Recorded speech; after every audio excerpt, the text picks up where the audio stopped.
What is going on, guys? It is Ty the Jeep Guy. We are out here in the Northern Hills section of the Black Hills here in South Dakota. We're kind of outside Spearfish, getting ready to run a trail that's got an old fire tower on top of it. During the winter between December 15th and May 15th, the Forest Service shuts down the trails here. Not all of them, some of them, for animals to be able to kind of migrate through the hills a little less disturbed. So I'm trying to find trails that are still open to go play around on. This one in particular is, so we'll see if we can get up there. I forgot my air down tool at home. I wasn't really prepared at all today because I also forgot SD cards at home too, so we'll see how this goes with my tires aired up. So let's get started. Alright guys, so before I get too much farther down this road here, I've noticed that there's snow drifts ranging from 1.5 to 2 feet deep, and the snow itself, if you look, it's very wet and it packs really well.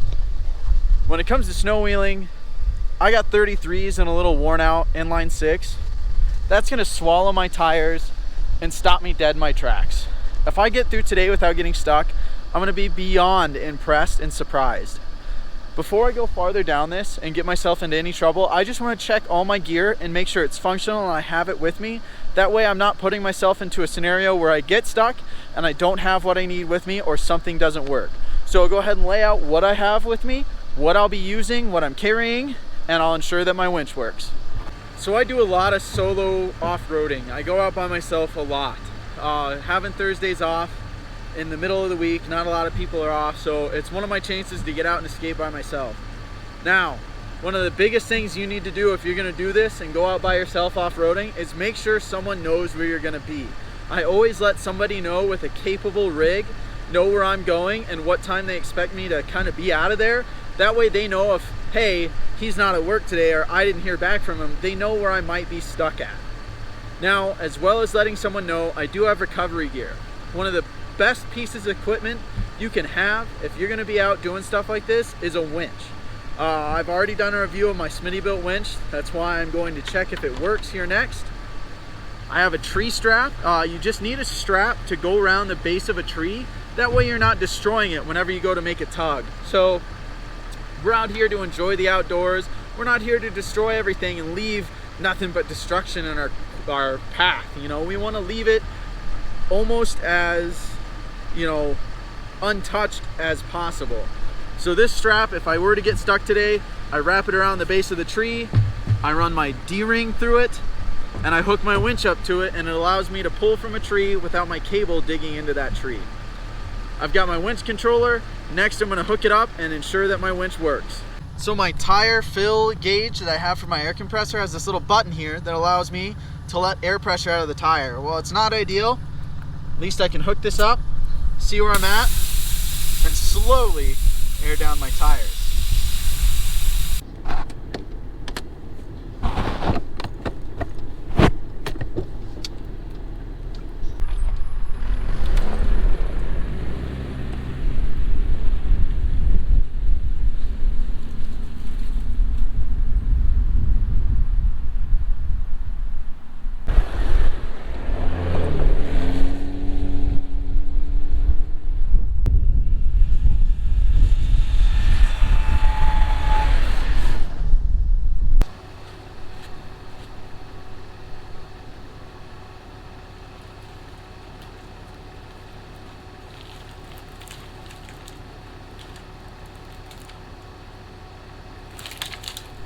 Through the old, well, what's left of the ranch right now. All it really is, I mean, this is where they'd have their cattle and everything. I'll show you a couple cool little shots of it, but other than that, this is all I was really trying to find. There's not a whole lot here.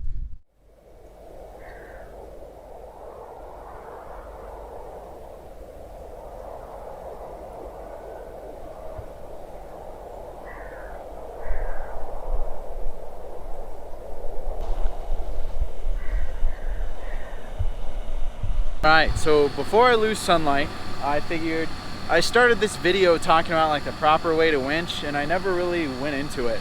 So I was heading down a trail, I noticed there's a down tree. I thought about pulling it, and then I was like, this is a really good opportunity. So A lot of times people just try and drive over trees to get over them and whatnot without just using their winch and pulling them out of the way. Then you get stuck, then you have to winch. So we're on a trail that's going down into a little ravine. It's really pretty. Sun's going down, but I'm going to show you the, I suppose, proper way to do a winch pull with the materials I have. So earlier in the day we tested to see if my winch was going to work. The thing we need to do is find a sturdy tree, something that's alive, large, and healthy. I'm thinking this tree right here. It's got trees up top, it looks healthy, and it's right in the direction of where we need to tug.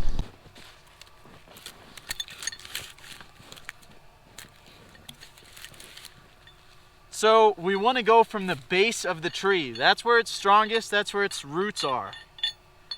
We'll run our D-ring through. Alright, and you want it so it's in the loop. The two strongest parts of a D-ring shackle are right here in the loop and right here. You don't want it like that because you're just going to bend and stretch it. You want it just like that. Alright, let's go grab our winch cable. My winch, it's down below because of how this ARB bumper is set up, but we're going to unlock the winch so it's in free spool. So let's go ahead and find it. We're going to flip that up. It's in free spool now. We can take our winch cable and spool it out.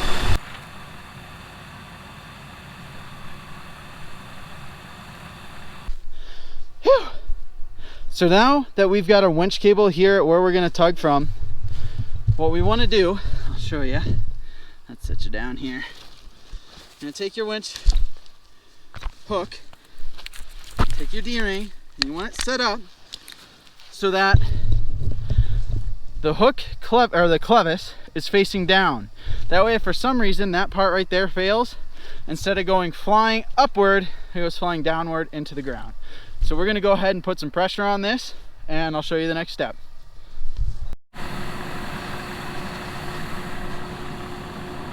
Make sure you have some form of gloves when you do this next part, and keep your hands away from your rollers.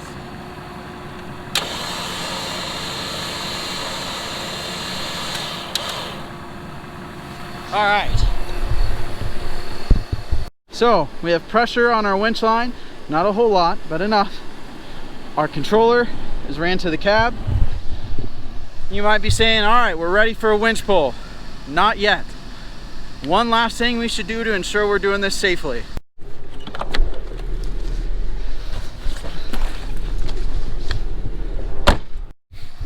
Take a jacket, a weighted blanket. They even sell weighted bags specifically for this when it comes to a winch. Throw it right there on the middle point of where you're winching from. This way, if the cable were to snap, instead of going flying back into my cab, or if we had people up here on this ridge, instead of going flying back towards them, it just drops. So let's go ahead and put some more pressure on this, and we'll winch ourselves up.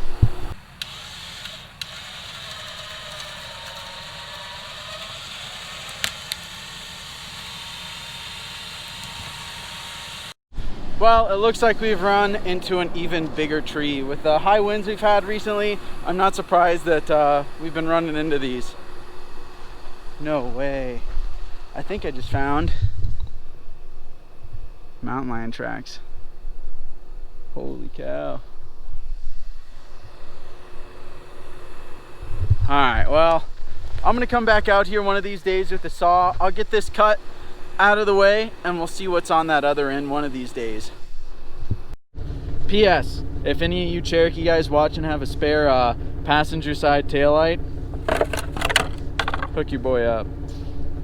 So on my way out, I believe I might have stumbled upon a forest fire. If you look down there, I don't see any vehicles. I don't see any houses. It's burning pretty thick. But I'm gonna go ahead and get to cell service and I guess call this in, because I am nowhere. Like, there's no houses down there, there's nothing. I haven't seen anything, so I'm gonna go ahead and hurry up and get back to cell service and call that in, I guess. Well, that ends the day on an exciting note.